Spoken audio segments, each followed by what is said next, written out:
Assalamualaikum warahmatullahi wabarakatuh. Selamat dan bahagia untuk kita semuanya. Saya Luli Setiawan, calon guru penggerak angkatan 6.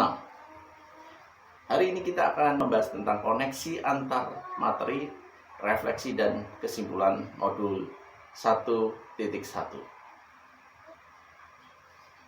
Refleksi diri tentang konsep pendidikan. Yang pertama, persepsi awal saya sebagai guru. Yang kedua, setelah saya membaca tentang pemikiran-pemikiran Ki Hajar Dewantara. Dulu ketika awal saya menjadi guru, cenderung menuntut, yaitu menyuapi anak didik kita sesuai dengan apa yang kita inginkan. Tapi setelah kita pelajari, kita renungkan pemikiran KHD tentang pendidikan, kita sadar bahwa guru adalah sebagai fasilitator. Tugasnya adalah menuntun anak-anak untuk memaksimalkan potensinya, memaksimal kodratnya. Yang kedua, persepsi awal sebagai guru, dulu saya cenderung mengajar textbook. Tapi setelah kita belajar tentang pemikiran KHD, kita sadar bahwa belajar harus sesuai dengan kodrat alam dan zaman anak. Yang ketiga, berorientasi materi pelajaran awalnya ketika saya mengajar. Tapi setelah saya sadar dengan pemikiran KHD bahwa guru harus bisa berorientasi kepada siswa, kebutuhan siswa. Kita penuhi kebutuhan siswa. Apa yang diperlukan siswa, kita fasilitasi agar siswa dapat memperoleh apa yang dibutuhkan dalam kehidupannya. Yang keempat,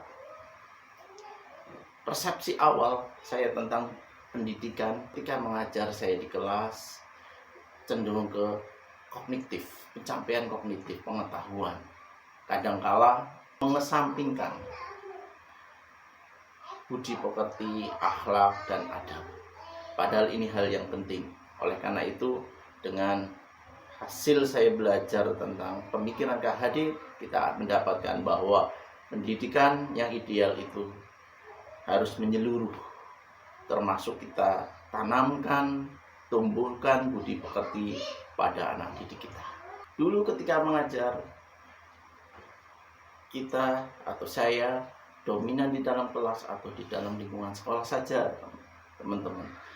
Ternyata ya kita paham bahwa pendidikan itu harus melibatkan lingkungan keluarga, lingkungan sekolah dan masyarakat. Sesuai apa yang disampaikan oleh KHD, yaitu Tripusat Pendidikan.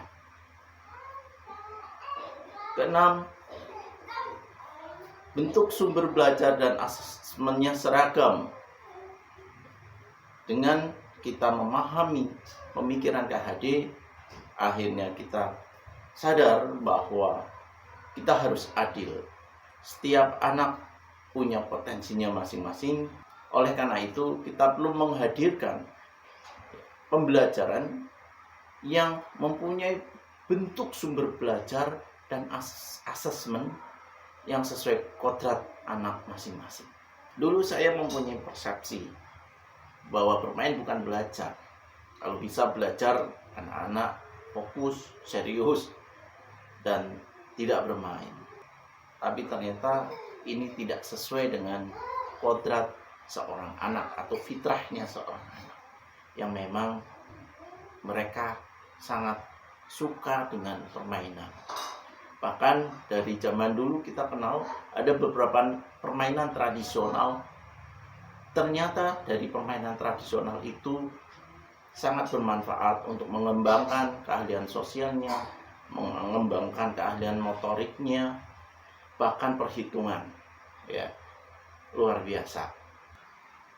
Dari refleksi yang sudah saya lakukan, saya akhirnya melakukan tindak lanjut hasil refleksi diri.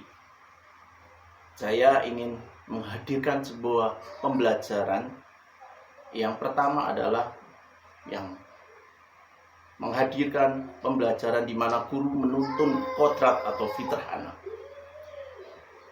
Yang kedua, pembelajaran yang berpusat pada siswa. Yang ketiga, kontekstual, sesuai dengan kodrat alam dan zaman. Yang keempat, pembelajaran yang melibatkan lingkungan keluarga, sekolah, dan masyarakat. Yang kelima, pembelajaran yang mengadopsi permainan untuk mencapai tujuan-tujuan pembelajaran. Yang keenam, pembelajaran yang menyeluruh. Yang ketujuh adalah pembelajaran berdiferensiasi. Artinya pembelajaran yang mempertimbangkan bahwa semua anak itu punya bakat, potensinya masing-masing, punya kecerdasannya masing-masing. Ketika kita menyediakan bahan ajar dan asesmen yang berbeda tentunya setiap anak. Sekian dari saya, semoga bermanfaat. Tetap semangat, selalu berbahagia dengan berkarya. Terima kasih. Wassalamualaikum warahmatullahi wabarakatuh.